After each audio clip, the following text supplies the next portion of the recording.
आज मैं चल रहा हूं उन्हीं सिलसिलों में एक दूसरे सिलसिले के बारे में आपको समझाने, जिसका नाम है सुहारवर्दी संप्रदाय।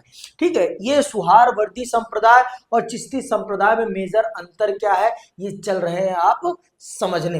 देखो, सबसे बड़ा अंतर इनके बीच में पूजा पद्धति के तरीके में है। ये ईश्वर को मानते हैं, लेकिन ईश्वर को मानने के तरीका, रास्ता अलग अलग है सबका। रास्ता, ये जो अलग अलग रास्ता है ना, यही इनको अलग बनाता है। तो आज हम चल रहे हैं इसके बारे में, सुहारवर्दी संप्रदाय के तरीकों के बारे में समझने, और ये कैसे अलग है चिश्ती संप्रदाय से, इसको भी हम बहुत विस्तार से समझेंगे। तो आइए पढ़ते हैं और जानते हैं। सुहारवर्दी संप्रदाय के संस्थापक थे शेख शिहाबुद्दीन सुहारवर्दी। भारत में सुहारवर्दी संप्रदाय को संगठित करने का श्रेय इनके शिष्य बहाउद्दीन जकारिया को है। शेख शिहाबुद्दीन के निर्देशानुसार शेख बहाउद्दीन ने मुल्तान में खानकाह स्थापित किया और लगभग 50 वर्ष तक सूफी सिद्धांतों का प्रचार किया।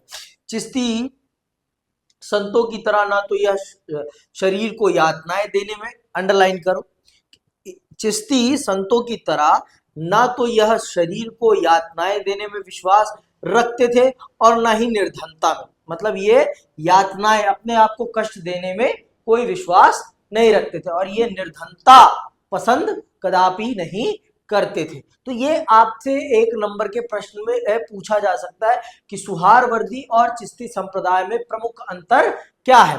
तो आप इस चीज को लिखेंगे वहां पर कि वो शरीर को यातनाएं देने में विश्वास नहीं करते थे, अथवा वो निर्धनता में भी विश्वास नहीं करते थे। डॉक्टर आशीर्वादी लाल श्रीवास्तव ने लिखा है कि वे एक संतुलित और आरामदेह जीवन व्यतीत करते थे।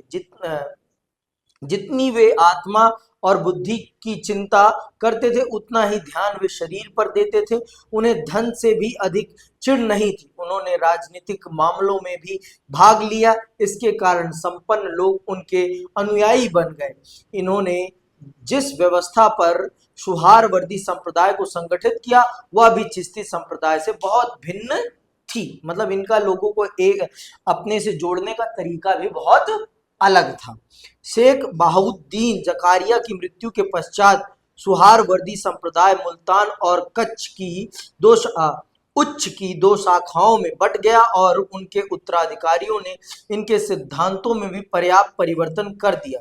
खानकाहों के जीवन में अब अपेक्षाकृत सादगी आ गई। बहाउद्दीन जकारिया के शिष्यों में सैयद जलालुद्दीन शुर्क बुखारी का नाम विशेष महत्वपूर्ण है। इनके शिष्यों में उनके पौत्र जलालुद्दीन मखदूम ए जहानिया बहुत प्रसिद्ध थे, जिनकी गणना इस युग के बड़े प्रसिद्ध सूफी संतों में की जाती है। सुहारवर्दी संप्रदाय के संतों में शहाबुद्दीन और रुकनुद्दीन अबुल्क ने इस संप्रदाय के प्रचार में महत्वपूर्ण भूमिका निभाई। इनके प्रचार के ही कारण लोग इनके खानकाहों की ओर आकृष्ट हुए। सुहारवर्दी संप्रदाय के संत अपने परिवार की ओर ध्यान देते थे और बच्चों की शिक्षा दीक्षा का प्रबंध करते थे।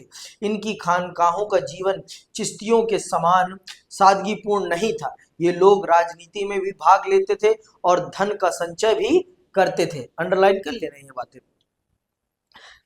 करते थे। शेख बहाउद्दीन जकारिया के विषय में कहा जाता है कि वे मध्य युगीन भारत के सर्वाधिक धनी संत थे।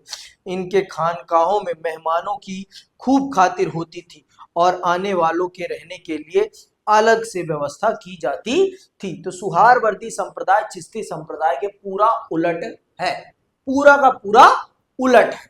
समझ में आई बात? जहां चिश्ती संप्रदाय निर्धनता, अभाव भरा जीवन व्यतीत करने में यकीन रखते थे, कोई पारिवारिक मोह वो नहीं होता था, वहां ये पूरी के पूरी तरह उल्टे थे। ये पूरा का पूरा सामाजिक जीवन व्यतीत करते थे, पूरा सामाजिक जीवन, आनंद भरा जीवन इनका होता था।